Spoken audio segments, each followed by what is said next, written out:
दोस्तों नमस्कार, मैं सौरभ गोस्वामी। युवा वर्ग क्या सोच रहा है इस चुनाव को लेके और तमाम सरकारों में जो विकास कार्य हुए हो इस सरकार में उससे कितने ज़्यादा विकास कार्य हुए उसको लेके इंजीनियर प्रीत पांडे जी हमारे साथ हैं। युवा नेता भी है, साथ साथ और भी समाज सेवा के काम करते हैं।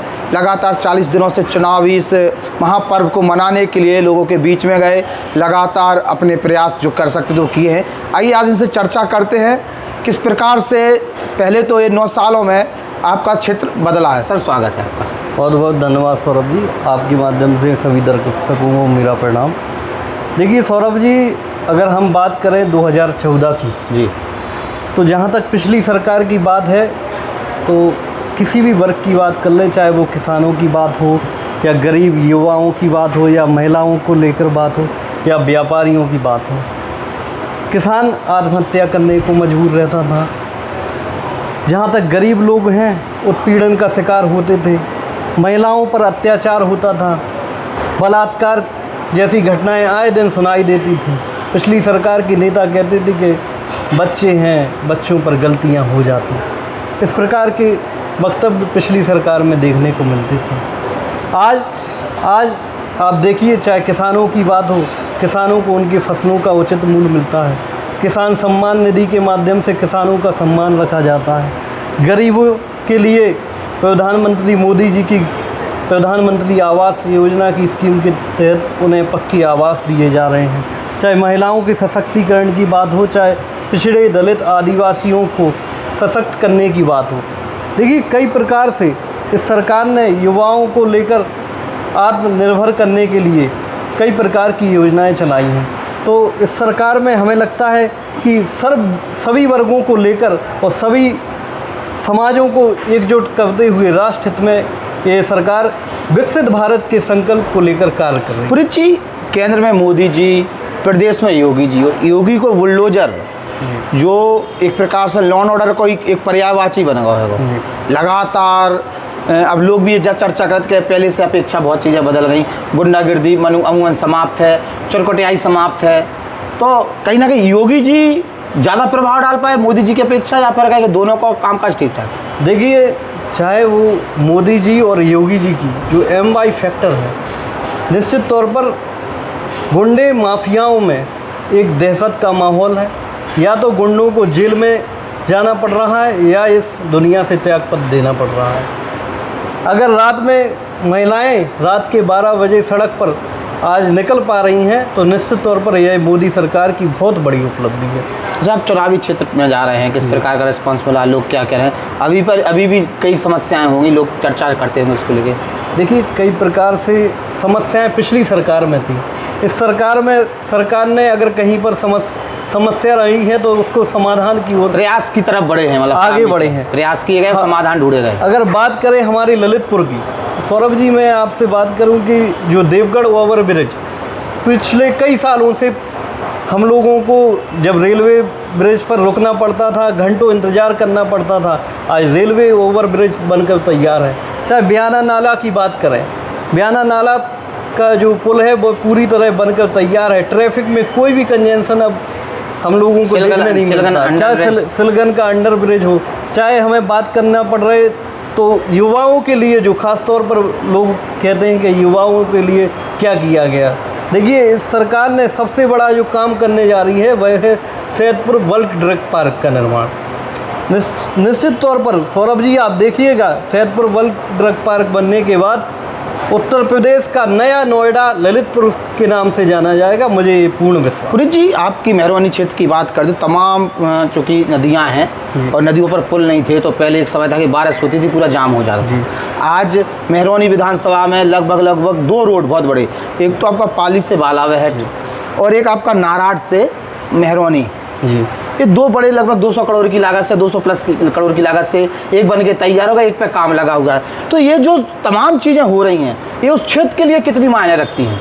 देखिए, निश्चित तौर पर जहाँ तक मैं नाराट से मेहरौनी, जो गोना टिकड्डा से मेहरौनी तक जो रोड बन रहा है 107 करोड़ की लागत से, मैं इस रोड से मैं निश्चित तौर पर आपको बताना चाहूँगा कि लगभग 50 से 60 गाँवों का जो यातायात का मार्ग है वह दुरुस्त होगा और सीधे शहर से मुख्यालय तक लोग आसानी से उनका आवागमन होता रहेगा। और मुझे पूर्ण विश्वास है कि इस रोड के कंप्लीट होते ही नारायण क्षेत्र एक विकास के मार्ग पर आगे बढ़ चुका फिर होगा। नारायण को ब्लॉक घोषित कर दिया, बस सीमांकन होना है, बाकी उस पर आगे प्रक्रिया बननी है। तो कहीं ना कहीं वो एक सेंटर बन रहा है उस क्षेत्र का।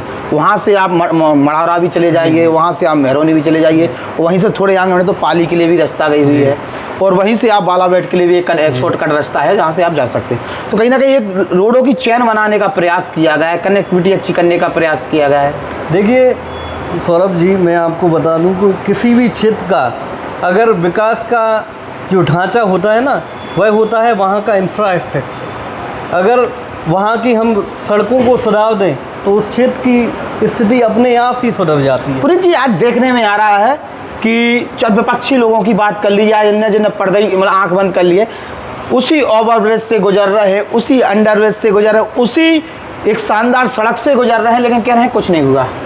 देखिए पिछली सरकार में तो गड्ढे ही गड्ढे आपको दिखाई देते थे, सड़कें कहाँ थी ये मालूम नहीं होता था। हम लोग चाहे चनेरी की साइड आगे बढ़ते थे तो पूरे गड्ढे ही गड्ढे दिखाई।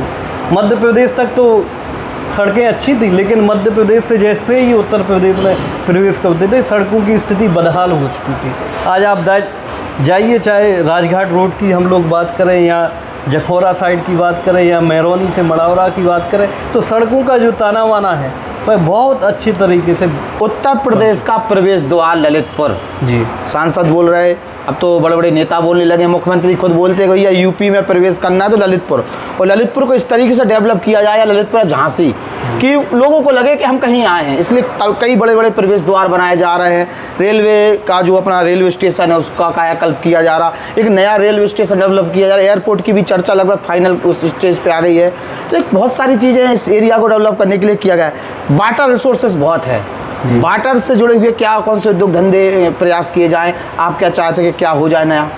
देखिए जहाँ तक वाटर रिसोर्सेज की बात करें तो ललितपुर में सबसे ज़्यादा डैमों की संख्या ललितपुर में है, और डैमों की संख्या बढ़ने से ही किसी भी क्षेत्र का वाटर रिचार्ज बढ़ता है। ग्राउंड वाटर रिचार्ज अगर किसी भी क्षेत्र का अगर हमें बढ़ाना है तो वहाँ पर डैम बांध दिए जाएँ या चेक डैम के ज़्यादा से ज़्यादा निर्माण कर दिया जाए तो वहाँ का जल स्तर अपने आप बनता जाता है। जो एक बात है कि कैन बेतवा लिंक बात है, तो उसके माध्यम से हमारे गोविंद सागर बांध का जो जल स्तर कम हो जाता है। इस समस्याओं को भी बहुत जल्द राजघाट बांध से जोड़कर कम कर दिया। मतलब उसी प्रोजेक्ट पे बहुत सारी चीज़ें और की जाएंगी। बिल्कुल। अच्छा, चूँकि वाटर रनवे की बात हो रही थी, राजघाट डैम बहुत बड़ा डैम है, यूपी एमपी दोनों को जोड़ता है, और दोनों तरफ के अगर रनवे की बात करें तो लगभग 70-80 किलोमीटर का दायरा है जो चारों तरफ मतलब दोनों तरफ के एरिया को जोड़े।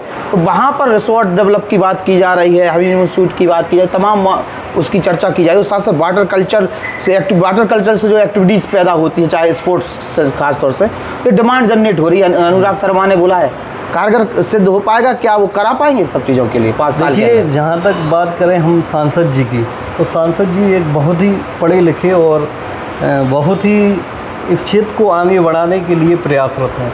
निश्चित तौर पर पूर्ण विश्वास है मुझे कि सांसद जी के मार्गदर्शन में ललितपुर क्षेत्र आने वाले 5 साल में और भी ऊंचाइयों पर जाएगा। पर्यटन के क्षेत्र में नई ऊंचाइयाँ हम लोगों को हासिल होगी।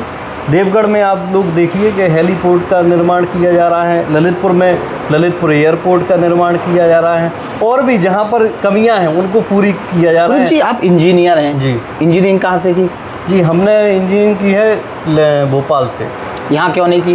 जी इंजीनियरिंग कॉलेज होता तो मुझे लगता है कि यहीं। तो क्या आप चाहते हैं इन 5 साल के अंदर ये भी हो जाए? बिल्कुल ये मांग है, सांसद भी बोल रहे हैं करा दें। आदरणीय सांसद जी ने भी ये विषय रखा है, और मुझे लगता है कि आने वाले 5 साल में ये मांग पूरी भी हो जाए। जीत उम्मीद रहेगा सब हवाई। बिल्कुल बिल्कुल सौरभ जी, ये विश्वास के साथ मैं कह सकता हूं कि 5 लाख से ऊपर मतों के साथ आदरणीय सांसद जी इस क्षेत्र से जीत कर जाएंगे। प्रदीप जैन देते हैं भैया, आंधी चल रही, लोग कह रहे भैया पहले जे उ टाइम पे सपा शासन के टाइम पे दिखाई नहीं देते। सौरभ जी, प्रदीप जैन जी को जहां वो पिछली सरकार में गुंडों पर आरोप और उनके अत्याचार से प्रभावित थे, मैं तो देखना चाहूँगा कि वह गुंडों के साथ मिलकर कितने वोट ला सकते हैं। ये देखना पड़ेगा। मुझे लगता है कि 1 से 2 लाख से भी कम वोटों में वो मतलब जनता वोट करते समय ध्यान रखेगी कि सपा का शासन कैसा रहा और प्रदीप जैन कहाँ थे उस समय। देखिए सौरभ जी, जहाँ तक बात करें ललितपुर में सपा की पिछली सरकार में गुंडा टैक्स वसूला जाता था व्यापारियों से, वहाँ विधायक भी नहीं थे और जो सपा के गुंडा टैक्स वसूलते थे, आज वो आपको देखेंगे कि प्रदीप जैन आदित्य के साथ प्रचार कर रहे हैं। तो प्रदीप जैन आदित्य जब सपा जैसे गुंडों के साथ चुनाव लड़ रहे हैं, तो मुझे लगता है कि ये ललितपुर की जनता जवाब देना जानती है। एक पार्टी पे इस प्रकार का टैग लग गया और किसी पार्टी को लेकर ये लोग ऐसा नहीं बोलते हैं जैसे सपा को लेकर बोलते हैं। देखिए पिछली चुनाव में भी सपा के गुंडों ने समाजवादी पार्टी के चुनाव चिन्ह पर चुनाव लड़ा था, लेकिन इन्हें करारी शिकस्त का सामना करना पड़ा था। इस बार इन लोगों ने बहरूपिया के रूप में अपना एक नया कैंडिडेट उतारा है। मुझे पूर्ण विश्वास है कि झांसी ललितपुर की जनता बहुत ही होशियार है और ऐसे गुंडे माफियाओं को 1 लाख से भी कम वोटों को देकर उन्हें यहाँ से भगाने का काम करें। पुनीत जी, कल मतदान है, कितने बजे मतदान करने जाएंगे?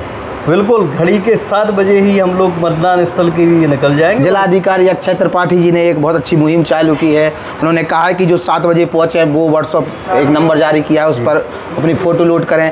पहली बार अगर कोई पति पत्नी वोट डालने जा रहे हैं तो वो अपने साथ में डालें, और जो पहली बार वोटर हैं वो अपनी फ़ोटो डाल सकते हैं, पूरी परिवार के साथ डाल सकते। तो कैसा एक इनिशिएटिव प्रशासन द्वारा लिया? बहुत ही अच्छा निर्णय ये जिला प्रशासन द्वारा लिया गया। मैं भी युवाओं से और सभी लोगों से ये अपील करना चाहूँगा कि सुबह जल्द से जल्द उठकर और अपनी उस सेल्फी को अपलोड कर NIC की वेबसाइट पर भेजिएगा और ज़्यादा से ज़्यादा संख्या में मतदान कीजिएगा। मैं कुछ अपनी पंक्तियों के माध्यम से पंक्ति जरूर मिले ना, कहूँगा पंक्तियों के माध्यम से अपील करना चाहूँगा, तो वो आपकी इजाज़त? बिल्कुल सर, बिल्कुल।